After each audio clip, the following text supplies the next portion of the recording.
The crowd's deafening roar suddenly turned to stunned silence as Marcus, the Destroyer Thompson, grabbed the microphone from the interviewer's hands, his championship belt gleaming under the octagon lights. What he said next would haunt him for the rest of his career and change everything he thought he knew about respect, humility, and what it truly means to be a champion. "Ronda Rousey, please," Marcus sneered into the microphone, his voice dripping with contempt. "That woman wouldn't last 30 seconds with a real fighter like me. All this talk about her being some kind of pioneer? She fought soccer moms and part-time fighters. I could beat her with one hand tied behind my back." The arena fell into an uncomfortable hush. Even his most loyal fans shifted uneasily in their seats.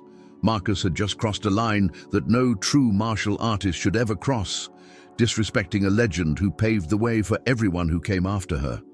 3 months earlier, Marcus had been riding the highest wave of his career.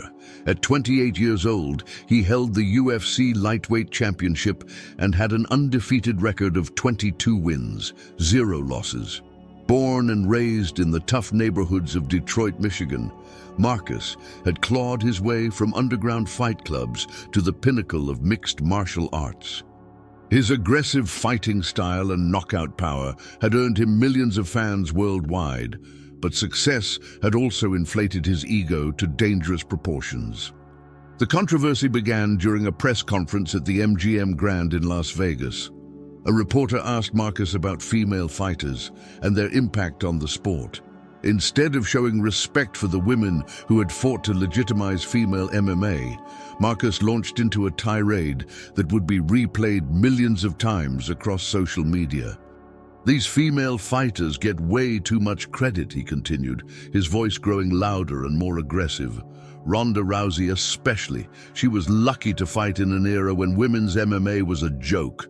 Put her against any male fighter from my division, and she'd be crying on the canvas in seconds. I'm tired of pretending like what she did was impressive." The room erupted in chaos. Reporters shouted questions, cameras flashed frantically, and Marcus's own team looked mortified. His manager, Tony Rodriguez, a veteran of the fight game who had worked with champions for over 2 decades, immediately tried to do damage control. "Marcus doesn't mean that," Tony said, grabbing the microphone. "He's just passionate about his own achievements." But Marcus snatched the microphone back. "No, Tony, I mean every word. Someone needs to say what everyone's thinking. Ronda Rousey was overrated, overhyped, and wouldn't survive 5 minutes in a real fight." Nah. Within hours, the video had gone viral. Social media exploded with outrage from fans, fellow fighters, and sports commentators. Even fighters who had never liked Ronda personally came to her defense, recognizing that Marcus's comments were an attack on the entire sport and everyone who had sacrificed to build it. Ronda herself remained silent for 3 days, which only intensified the media frenzy. When she finally responded, it was with a simple tweet that sent shockwaves through the MMA community. "Actions speak louder than words. See you soon, Marcus." The UFC, sensing an opportunity for massive pay-per-view numbers, immediately began working on what would become the most controversial fight in the organization's history. Dana White, the UFC president, knew that a cross-gender exhibition match would generate unprecedented interest, even if it was just for training purposes or a special rules bout. But Marcus's problems were just beginning. Sponsors started dropping him one by one. His main sponsor, a major energy drink company, released a statement saying they couldn't support an athlete who showed such disrespect to fellow competitors. Endorsement deals worth millions of dollars evaporated overnight. His girlfriend, Sarah, a nurse from Detroit who had supported him through his entire career, confronted him in their luxury penthouse apartment overlooking the Detroit River. "What were you thinking, Marcus?" she asked, her voice trembling with disappointment. "That wasn't the man I fell in love with. That wasn't the fighter who used to tell me that respect was the most important thing in martial arts." Marcus, still high on his own arrogance, dismissed her concerns. You don't understand the fight game, Sarah.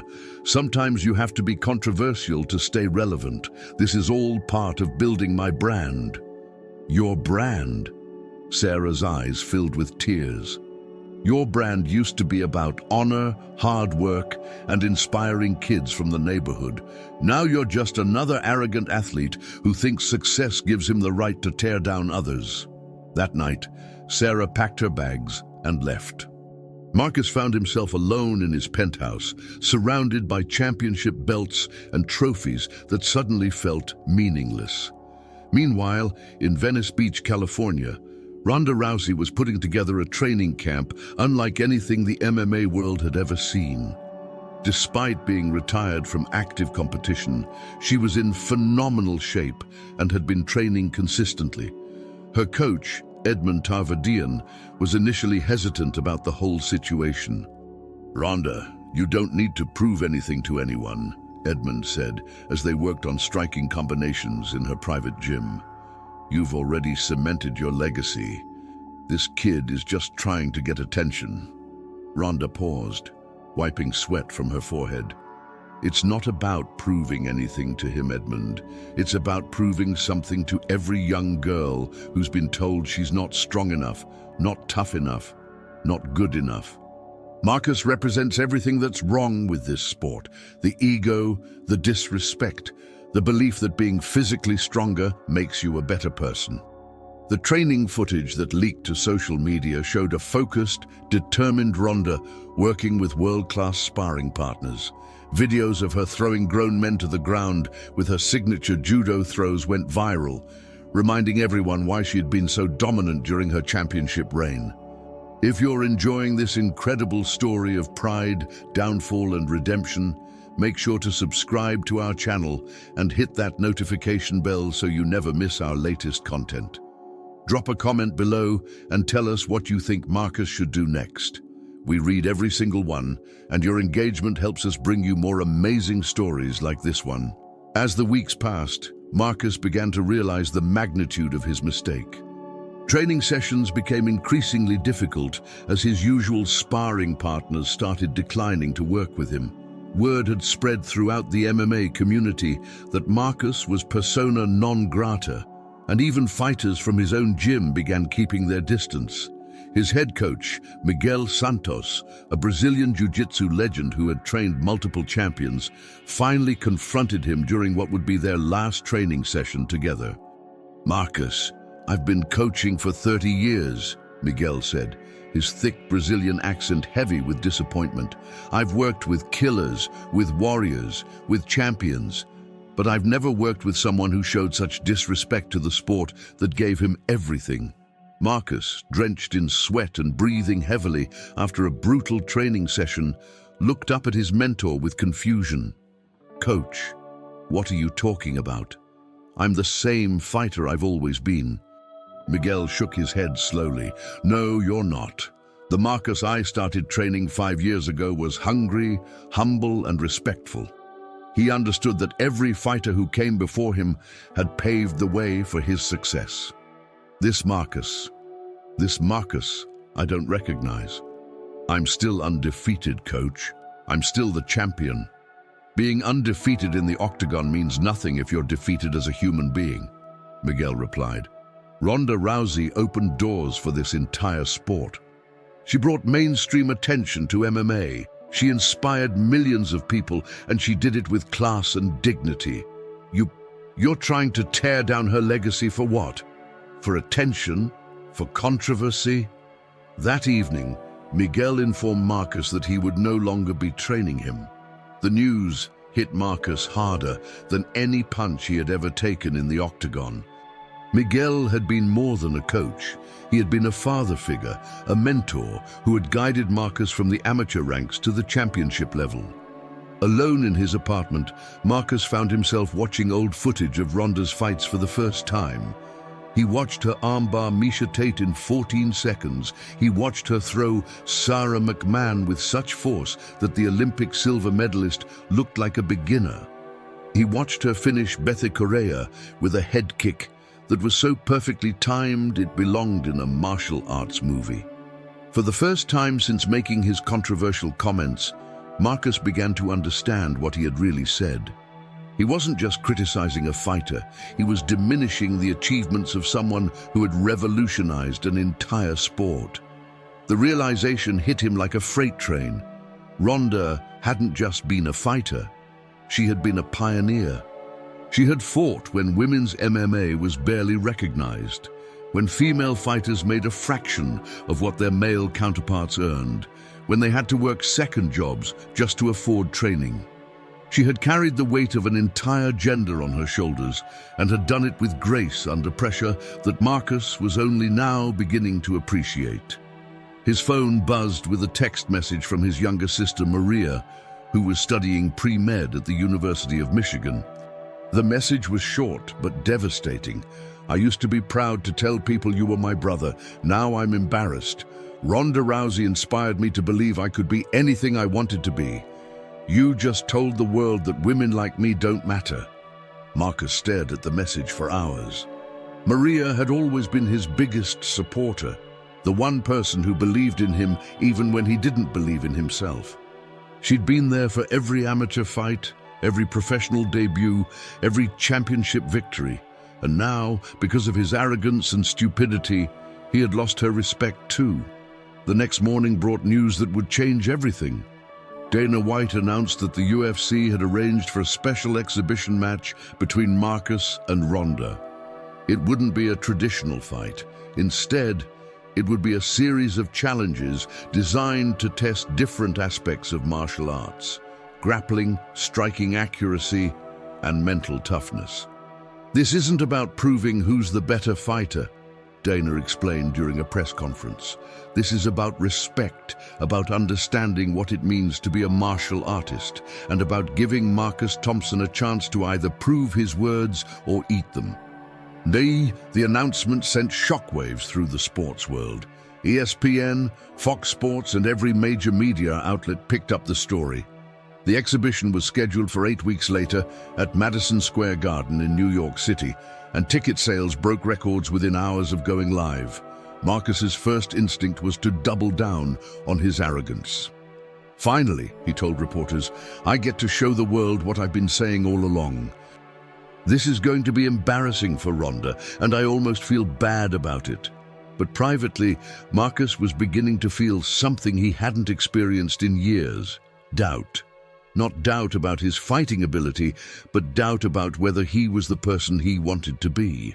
The training camp for the exhibition was unlike anything Marcus had ever experienced. Without Miguel and his usual team, he was forced to train with a group of coaches who barely tolerated him. They put him through his paces professionally, but the camaraderie and support he was used to were completely absent. Meanwhile, Ronda's training camp had become a media sensation. Footage showed her working with Olympic wrestlers, world-class boxers, and some of the most respected martial artists in the world. Everyone wanted to be part of her team, not just because of her celebrity status, but because of the respect she commanded throughout the fighting community. 3 weeks into his training camp, Marcus received an unexpected visitor. His father, Roberto Thompson, a retired auto worker who had immigrated to Detroit from Mexico in the 1970s, showed up at the gym unannounced. Roberto was a man of few words, but when he spoke, people listened. He had worked double shifts at the Ford plant for 30 years to provide for his family, and he had instilled in Marcus the values of hard work, respect, and humility. "Mijo," Roberto said, using the Spanish term of endearment he had called Marcus since childhood, "we need to talk." They sat in Marcus's car outside the gym, the Detroit skyline visible in the distance. Roberto looked older than Marcus remembered, the years of hard labor etched into the lines on his face. "Your mother is ashamed," Roberto said quietly. "She won't say it to your face because she loves you, but she's ashamed of what you've become." The words hit Marcus like a physical blow. His mother, Elena, had been his biggest supporter throughout his entire career. She had worked as a housekeeper to help pay for his training, had attended every fight, and had cried tears of joy when he won the championship. "Dad, Let me finish, Roberto interrupted. When you were a little boy, you used to tell me you wanted to be a fighter so you could inspire other kids from the neighborhood. You said you wanted to show them that it didn't matter where you came from, that respect and hard work could take you anywhere. Roberto paused, his voice growing heavy with emotion. That little boy would be disgusted by the man you've become. Ronda Rousey represents everything you used to believe in. Overcoming obstacles, breaking barriers, earning respect through actions instead of words. Marcus felt tears welling up in his eyes for the first time in years. I don't know how it got this bad, Dad. I don't know when I became this person. Success without humility is just another form of failure, Roberto said, placing a weathered hand on his son's shoulder. You have 8 weeks to remember who you really are. Not Marcus, the destroyer Thompson, the champion, but Marcus Thompson, the man. That night, Marcus made a decision that would begin to change everything. He called Miguel and asked if they could meet for coffee. Miguel agreed, though his voice was cold and distant. They met at a small cafe in downtown Detroit, the same place where Miguel had first agreed to train Marcus 5 years earlier. The conversation was awkward at first, with Marcus struggling to find the right words. Coach, I think I've made a terrible mistake, Marcus finally said. Miguel studied his former student carefully. What kind of mistake? I've become everything I used to hate about professional athletes. I've become arrogant, disrespectful, and I've forgotten where I came from. Miguel remained silent, waiting for Marcus to continue. I watched Ronda's old fights, Marcus admitted. Really watched them, not just looking for weaknesses or flaws. And I realized she was incredible. Not just good for a woman, not just good for her era. She was incredible, period. And I disrespected her. I disrespected the sport, and I disrespected myself. I don't know how to fix it, but I want to try. Miguel leaned back in his chair, considering Marcus's words carefully. Wanting to change and actually changing are two different things. What are you willing to do? Whatever it takes. Miguel was quiet for a long moment. If you're serious about this, really serious, then we need to start over. Not just your training, but your entire approach to fighting and to life. Are you ready for that? Marcus nodded without hesitation. Yes. Then we start tomorrow. But understand this. I'm not just training you to beat Ronda in some exhibition. I'm training you to become the man you should have been all along. The next phase of Marcus's training was unlike anything he had ever experienced. Miguel didn't just focus on physical techniques. He incorporated lessons about respect, humility, and the true spirit of martial arts. Every morning before we train, you're going to watch footage of fighters who exemplified what it means to be a martial artist, Miguel explained. Not just their techniques, but their character, their sportsmanship, their respect for opponents. They watched Muhammad Ali's gracious words about his opponents, even those he had defeated decisively. They studied how Anderson Silva showed respect to every fighter he faced, win or lose. They analyzed how Georges St-Pierre had built a legendary career while maintaining humility and class throughout. You see, Miguel explained, true champions don't need to tear others down to build themselves up. They elevate the entire sport through their actions and their words. As the weeks passed, Marcus began to understand the magnitude of what Ronda had accomplished. He learned about her judo background, how she had transitioned from Olympic competition to MMA, when women's mixed martial arts was barely a footnote in the sports world. He discovered how she had fought for equal pay, better treatment for female athletes, and recognition for women's sports in general. The more he learned, the more ashamed he became of his comments. But shame was slowly being replaced by something else, genuine respect and a desire to make amends. 2 weeks before the exhibition, Marcus made a decision that surprised everyone, including himself. He called a press conference, and for the first time since the controversy began, spoke from his heart instead of his ego. "I want to start by saying something that's long overdue," Marcus began, his voice steady but filled with emotion. "I was wrong. Not just a little wrong, not just misunderstood. I was completely, utterly wrong about Ronda Rousey, about women's MMA, and about what it means to be a champion." The room was packed with reporters who had been expecting more controversy, more arrogance.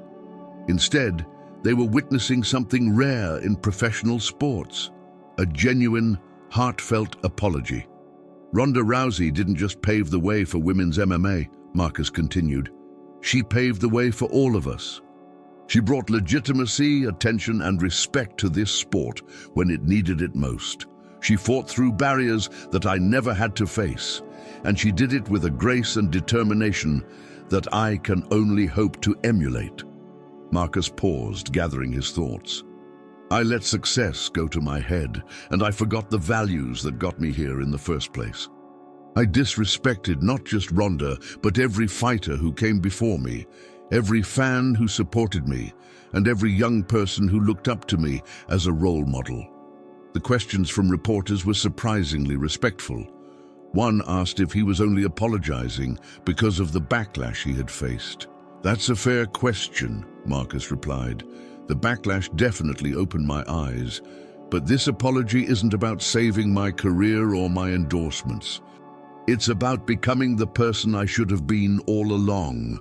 Ronda Rousey deserves respect, not because it's politically correct to give it to her, but because she earned it through years of dedication, sacrifice, and excellence."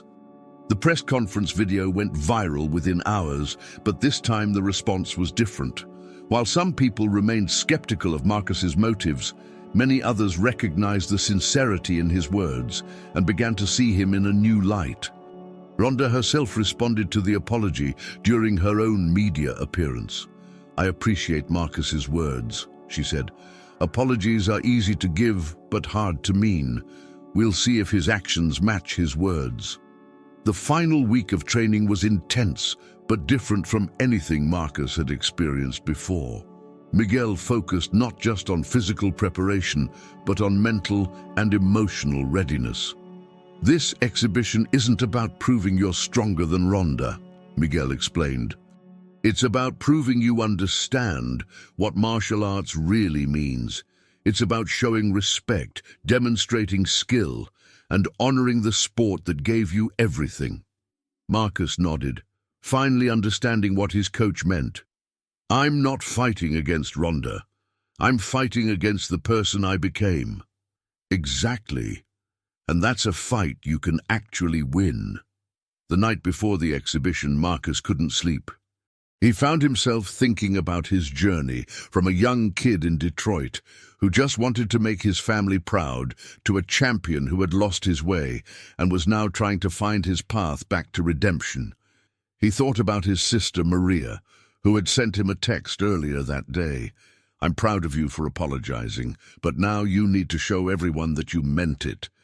He thought about his parents, who would be in the audience tomorrow, hoping to see their son demonstrate the values they had worked so hard to instill in him. Most of all, he thought about Ronda and the courage it must have taken for her to agree to this exhibition. She had nothing to gain and everything to lose. If she performed well, people would say she was just beating up on a man who was already down. If she struggled, it would validate Marcus's original comments and damage her legacy. The morning of the exhibition arrived with unprecedented media attention. Madison Square Garden was sold out, with celebrities, athletes, and fans from around the world in attendance. The event was being broadcast live in over 50 countries, making it one of the most watched martial arts exhibitions in history. In his dressing room, Marcus went through his pre-fight routine, but his mindset was completely different from any fight he had ever had before. Instead of focusing on victory, he was focusing on respect. Instead of thinking about dominating his opponent, he was thinking about honoring the sport. Miguel gave him final words of advice. "Remember, you're not just representing yourself tonight. You're representing everyone who believes in second chances, everyone who believes people can change, and everyone who believes that martial arts is about more than just fighting." Meanwhile, in her dressing room, Ronda was going through her own preparation. Her team was confident but respectful, understanding the unique nature of what they were about to participate in. "How are you feeling?" Edmund asked. "Honestly, I'm nervous," Ronda admitted. "Not about the competition, but about what this represents. This is bigger than just an exhibition. This is about whether respect and humility can triumph over arrogance and ego." And the exhibition format consisted of 3 different challenges: a grappling session, a striking accuracy competition, and a final mixed martial arts demonstration where both fighters would showcase their skills in a controlled environment. As Marcus walked to the octagon, the crowd's reaction was mixed. Some fans cheered, appreciating his public apology and apparent change of heart. Others booed, still angry about his original comments. But as he entered the cage and saw Ronda for the first time since the controversy began, something unexpected happened. Marcus walked directly to Ronda and extended his hand. "Thank you for giving me this opportunity," he said, loud enough for the microphones to pick up. "You didn't have to do this, and I'm grateful that you did." Ronda looked into his eyes, searching for any sign of insincerity. What she saw surprised her: genuine remorse, respect, and humility. She shook his hand firmly. "Let's show everyone what martial arts is really about." The first challenge was grappling, and it immediately became clear that this wasn't going to be the one-sided domination that Marcus had predicted months earlier. Ronda's judo background and years of high-level grappling experience were evident from the first exchange. When they locked up, Marcus was surprised by Ronda's strength and technique. She didn't try to overpower him. Instead, she used leverage, timing, and superior technique to control the exchanges. Within the first minute, she had taken Marcus down with a beautiful hip toss that drew applause from the crowd. Marcus, to his credit, didn't get frustrated or angry. Instead, he tapped respectfully when Ronda secured a submission hold and helped her to her feet. The crowd noticed this gesture of sportsmanship and began to warm up to the new Marcus. The grappling session continued for 10 minutes, with both fighters showcasing their skills. While Marcus's size and strength were advantages, Ronda's technical superiority was undeniable. She controlled the majority of the exchanges, demonstrating why she had been so dominant during her championship reign. When the grappling portion ended, both fighters were breathing heavily but smiling. Marcus raised Ronda's hand in acknowledgement of her superior performance, a gesture that brought the crowd to its feet. The striking accuracy competition was next, and this was where Marcus expected to have a significant advantage. Both fighters took turns, hitting targets with various combinations, with points awarded for accuracy, power, and technique. Marcus went first, his powerful punches and kicks hitting the targets with devastating force. His years of striking training were evident as he scored consistently high marks from the judges. But when Ronda's turn came, she surprised everyone, including Marcus. Her striking had improved dramatically since her retirement, and while she couldn't match Marcus's power, her accuracy and technique were exceptional. She hit target after target with precision, demonstrating the countless hours she had spent improving this aspect of her game. The final scores were close, with Marcus winning the striking competition by a narrow margin. But instead of celebrating his victory, he immediately went to Ronda and congratulated her on her performance. "Your striking has gotten incredible," he said genuinely. "I can see why you were such a complete fighter." The final portion of the exhibition was a controlled MMA demonstration where both fighters could showcase their complete skill sets. This wasn't a real fight. There were no judges, no winner or loser, just two martial artists demonstrating their craft. For 5 minutes, Marcus and Ronda engaged in what could only be described as a beautiful display of martial arts. They exchanged strikes, grappled for position, and demonstrated techniques with a level of respect and sportsmanship that reminded everyone why they had fallen in love with martial arts in the first place. Marcus found himself genuinely enjoying the experience. Instead of trying to dominate or embarrass Ronda, he was learning from her, appreciating her skills, and understanding why she had been such an inspiration to so many people. When the demonstration ended, both fighters embraced in the center of the octagon. The crowd erupted in applause, not for a winner or loser, but for what they had just witnessed, a demonstration of what martial arts could be at its best. Marcus took the microphone for what would be his final statement of the evening. 8 months ago, I said some things that I will regret for the rest of my life, he began. Tonight, Ronda Rousey showed me and everyone watching what it truly means to be a champion, not just in terms of skill, but in terms of character, grace, and the willingness to help someone become better than they were. He turned to Ronda. You could have embarrassed me tonight. You could have made me look foolish and proven your point. Instead, you chose to elevate both of us and show the world what martial arts is really about. For that, I am grateful, and I am honored to share this octagon with you. Ronda took the microphone next. Marcus, what you did tonight took more courage than any fight you've ever had. It's easy to be humble when you're losing. It's much harder to be humble when you're successful. You've shown that people can change, that apologies can be meaningful, and that respect is more important than ego. She paused, looking out at the crowd. To everyone watching, especially young people who are just starting their martial arts journey, remember this. True strength isn't about how hard you can hit or how many fights you can win. True strength is about how you treat others, how you handle success and failure, and whether you use your platform to build others up or tear them down. The exhibition ended with both fighters raising each other's hands, a symbol of mutual respect and the power of redemption. The crowd gave them a standing ovation that lasted for several minutes. In the weeks that followed, the exhibition was hailed as one of the most important events in martial arts history, not because of the competition, but because of what it represented.